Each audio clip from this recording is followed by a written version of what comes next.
sérieusement, ce film-là, il est tellement bon, là. Il est sorti sur Netflix, puis j'en parle. Fait que c'est rare.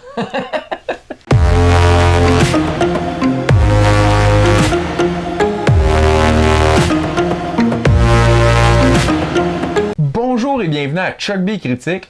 Aujourd'hui, je donne mon avis sur un nouveau film d'animation sorti directement sur Netflix, intitulé The Mitchells vs. The Machines. Mitchells have always been weird, and that's what makes us great.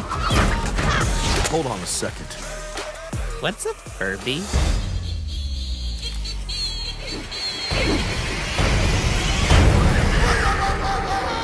Why would someone build that? Ça raconte l'histoire d'une petite famille bien sympathique qui font un dernier voyage tous ensemble pour aller reconduire leur fille aînée au collège. Et pour l'occasion, le père a décidé d'interdire tout appareil électronique afin de vraiment connecter la famille ensemble. Cependant, une invasion de robots vient changer drastiquement leur plan. Ils partiront donc à la recherche d'une solution afin de sauver l'humanité, mais ils connecteront bien plus en unissant leurs forces comme une réelle famille. On a vraiment un noyau familial super bien développé. On s'attache à chacun des personnages de la famille.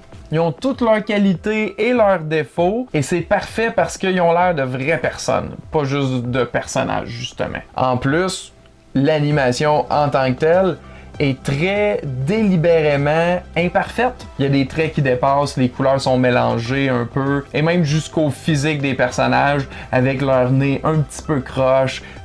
C'est juste parfaitement imparfait. Et c'est sûr que le personnage principal, si on peut dire ça comme ça, même si c'est pas vraiment le cas, c'est la protagoniste de la jeune fille qui adore le cinéma, fait des films de fiction et veut aller étudier en cinéma. Donc c'est sûr, j'ai un petit peu connecté avec elle. Mais vraiment, c'est pas parce que j'aimais ça a priori que j'ai aimé le reste du film.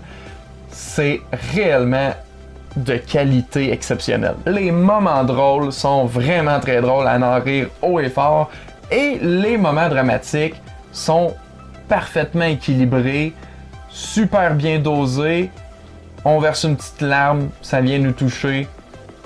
C'est magnifique. Parlant d'humour justement, ça provient donc de scénaristes et d'un réalisateur ayant travaillé sur des projets comme Rick et Morty, Gravity Falls et Disenchantment. Mais pour comparer, dans le style, ça m'a vraiment fait penser à Cloudy with a Chance of Meatballs et à peu près tous les films Lego qui ont sorti récemment. C'est pour moi un ton qui convient aux 7 à 77 ans.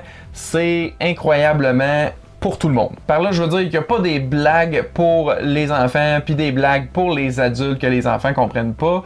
Non, c'est des blagues qui font rire les enfants et les adultes en même temps. Et comme je l'ai mentionné, autant la comédie est maîtrisée de main de maître, la dramatique tout autant. On s'investit réellement dans les personnages et donc lorsqu'ils vivent leurs émotions, ben nous aussi on les vit, tout simplement. Je l'ai écouté en version originale, donc j'ai pu entendre les interprétations de Danny McBride, A.B. Jacobson, Eric Andre et Maya Rudolph, qui viennent former le quatuor parfait et qui sort un peu des voix qu'on est habitué d'entendre, puis c'est vraiment très bien. Superbe travail de la part de tout le monde, incluant le célèbre Doug the Pug, qui vient interpréter le Carlin de la famille, Munchie. J'ai vu un petit featurette, là, ils ont enregistré les sons de ce chien-là dans son studio, puis ils les ont envoyés, puis ils les ont utilisés pour le film.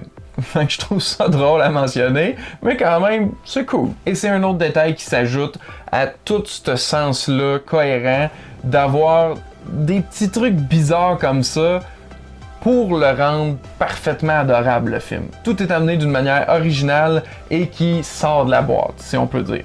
J'ai complètement adoré ce film-là, c'est un méga coup de cœur.